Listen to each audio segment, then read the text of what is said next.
Hi, it's Shawn upstairs in the Silvertip Lounge on Men's Day.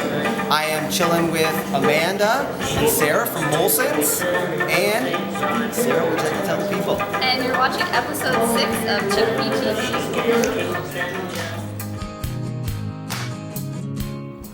Hello, welcome to episode 6 of Chicopee TV. Today we are going to look at the finer points of snowmaking.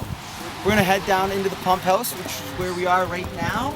We're going to see if we can find our man Paul Troutman and chat him up a little bit. Come on in, let's go. Alright, we are now inside the pump house with Paul Troutman. Paul, how long have you been with Chicopee for? Probably in excess of 20 years. Paul, why don't you tell us a little bit about what goes into snowmaking? What are these two big things behind you here? I guess the first thing we can start with right now is we're in the pump house. Basically, this is where we push all the water up the hill, if you want to say. Basically, what we have here is 2 water pumps for the snowmaking.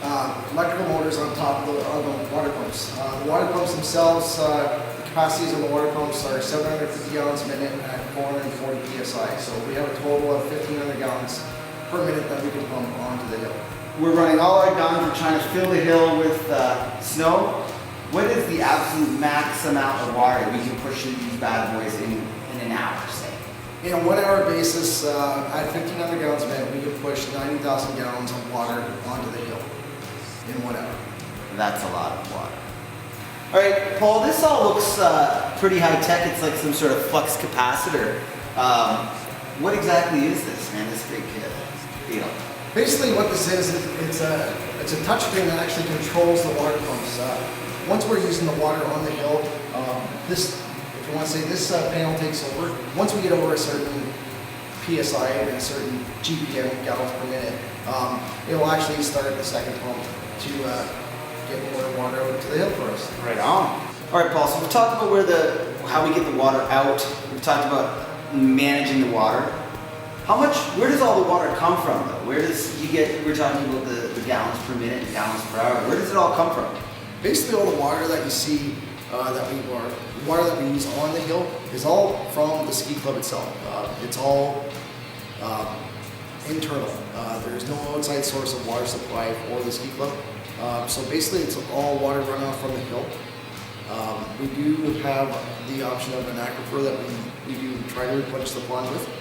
So other than that, what you see behind the chalet and over by the maintenance shop, the secondary pond that we have, that's the water that we use for the snowmaking. What is this? Basically what this is once the water has been pumped through the water pumps as it's going out to the hill, this unit here can inject an additive into the water to help induce snowmaking.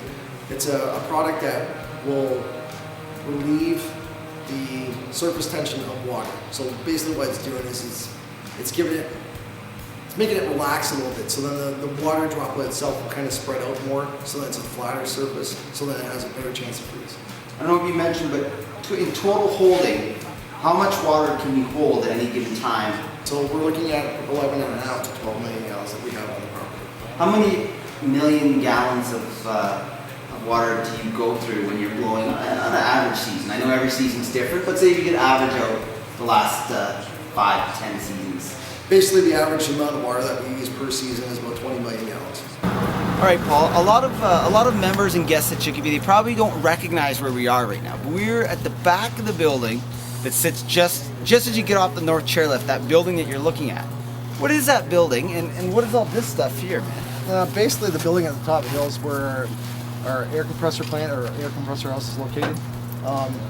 Basically on the backside of the building itself right now, what we're looking at, this deck here, basically what we have is a 5-fan heat exchanger. What that heat exchanger does is it actually cools the air compressors when we're running them.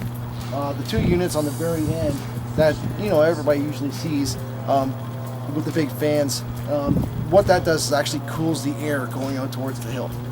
We may have talked about this already, but we're talking about a ski hill. It's the middle of winter. We're making snow. Why would you need to cool the air heading out to the hill? With that pressurizing of the air, that compressing it, if you want to call it, it creates heat. Right. With that heat, the temperatures that are leaving the air compressors are about 60 degrees Celsius. So it's not really advantageous for us to have 60 degrees Celsius air going out to the hill.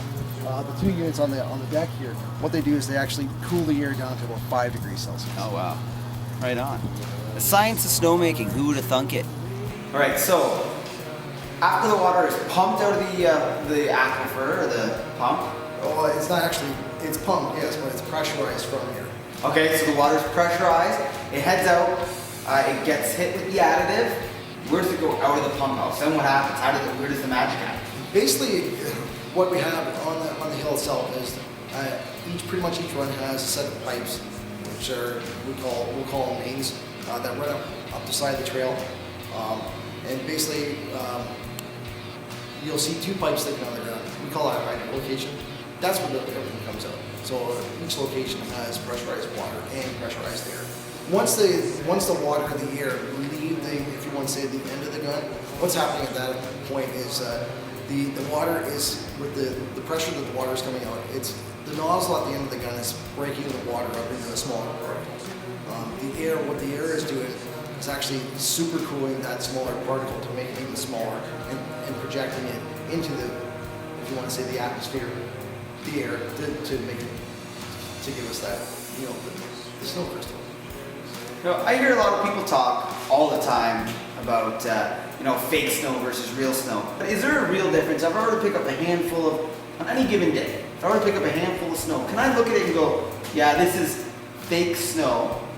Or really, when the two kind of mix, does it really become one? If you want to scoop up a handful of natural snow and a handful of man-made snow, usually with the man-made snow, it's usually a little bit denser, so it has a little bit more weight to it. Once you compress the natural snow, you'll end up with maybe a quarter size or 1/4 of a size snowball to the man-made snow. I want to thank you very much for your time. I know you're busy, especially at this time of year, but we appreciate it. All right, here we are with the weekly events roundup for the week of March 12th through 16th. And we're going to start with March break. That's right, kids, it is on like a time bomb. March break is just around the corner. We have got a whole whack load of stuff going on, including our March break adventure camps, which differ from our March break ski camps in that they have a variety of different activities to do. You do get to ski and snowboard a little bit, but there's so much more to experience at those camps. So make sure you check those out online.